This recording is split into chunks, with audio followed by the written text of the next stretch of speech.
क्या आप जानते हैं कि शेयर बाजार में 90% लोग पैसे की कमी से नहीं बल्कि अपने ही डर, लालच से हारते हैं। जी हाँ, ट्रेडिंग सिर्फ चार्ट्स, इंडिकेटर्स और स्क्रीन देखने का खेल नहीं है दोस्तों। असली खेल तो आपके दिमाग में चलता है और इसी खेल का नाम है ट्रेडिंग साइकोलॉजी।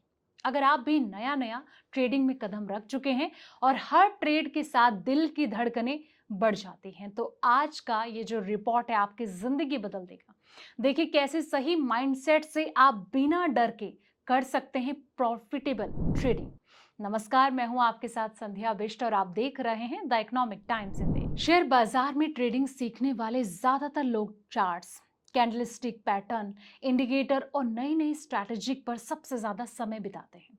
उन्हें लगता है कि सही स्ट्रैटेजी मिल गई तो लगातार कमाई होने लगेगी।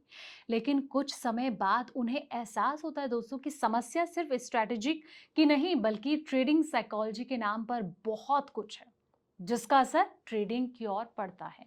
और ट्रेडिंग 20% स्ट्रेटजी और 80% साइकोलॉजी है। लेकिन ट्रेडिंग साइकोलॉजी सिर्फ एक शब्द नहीं है बल्कि कई फैक्टर्स मिलकर इसे बनाते हैं। तो आइए समझने की कोशिश करते हैं।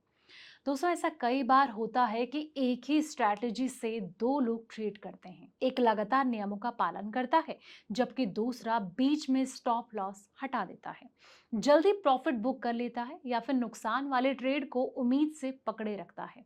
यही फर्क ट्रेडिंग साइकोलॉजी का है। अगर इसे और आसानी से कहा जाए तो ट्रेडिंग साइकोलॉजी का मतलब ये होगा कि मार्केट में अनिश्चितता के बीच बिना भावनाओं के दबाव में आए अपने तय नियमों के अनुसार फैसले लेना।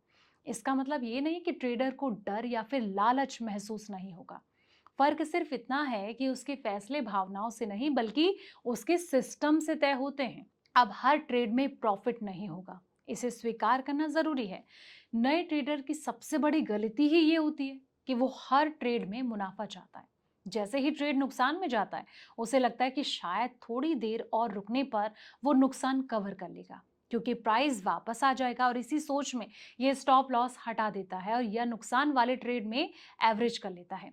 लेकिन शेयर बाजार संभावनाओं का खेल है। कोई भी स्ट्रैटेजी 100% सफल नहीं होती है। अगर किसी सिस्टम की सफलता दर 60% है तो इसका मतलब है कि 100 ट्रेड में करीब 40 ट्रेड नुकसान भी देंगे, और यह सामान्य बात ना है।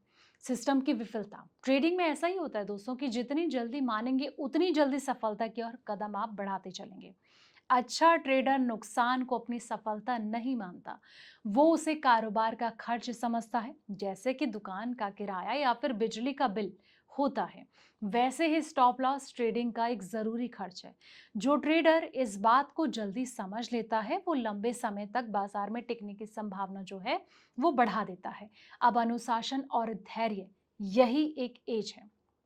अधिकांश लोग ये सोचते हैं ट्रेडिंग में सफलता का राज कोई खास इंडिकेटर या फिर सीक्रेट स्ट्रेटजी है, जबकि हकीकत ये है दोस्तों कि एक साधारण लेकिन अनुशासित सिस्टम अक्सर उस बेहतरीन स्ट्रेटजी से बेहतर नतीजे देता है जिसे ट्रेडर खुद ही बार बार तोड़ देता है।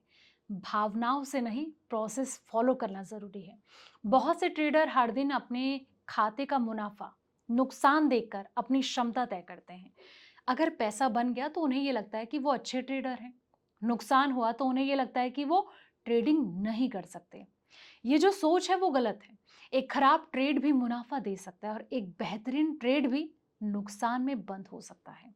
इसलिए किसी एक ट्रेड का परिणाम आपकी गुणवत्ता तय नहीं करता है। तो ये चीजें आपको खास तौर पर ध्यान रखनी है जब भी आप ट्रेडिंग करें। तो ये रिपोर्ट आपको कैसी लगी है, इसको लेकर आपकी क्या राय, कमेंट बॉक्स में जाएं, अपनी राय, अपने सवाल जरूर लिखें ताकि हम भी जान सकें कि ट्रेडिंग के वक्त आपको किस तरीके की दिक्कतें उठानी पड़ती हैं। दोस्तों, ये रिपोर्ट अगर आपको पसंद आई इसे लाइक करें, शेयर करें, चैनल को सब्सक्राइब करना ना भूलें। ऐसे पल पल के अपडेट्स के लिए आप देखते रहें द इकोनॉमिक टाइम्स हिंदी।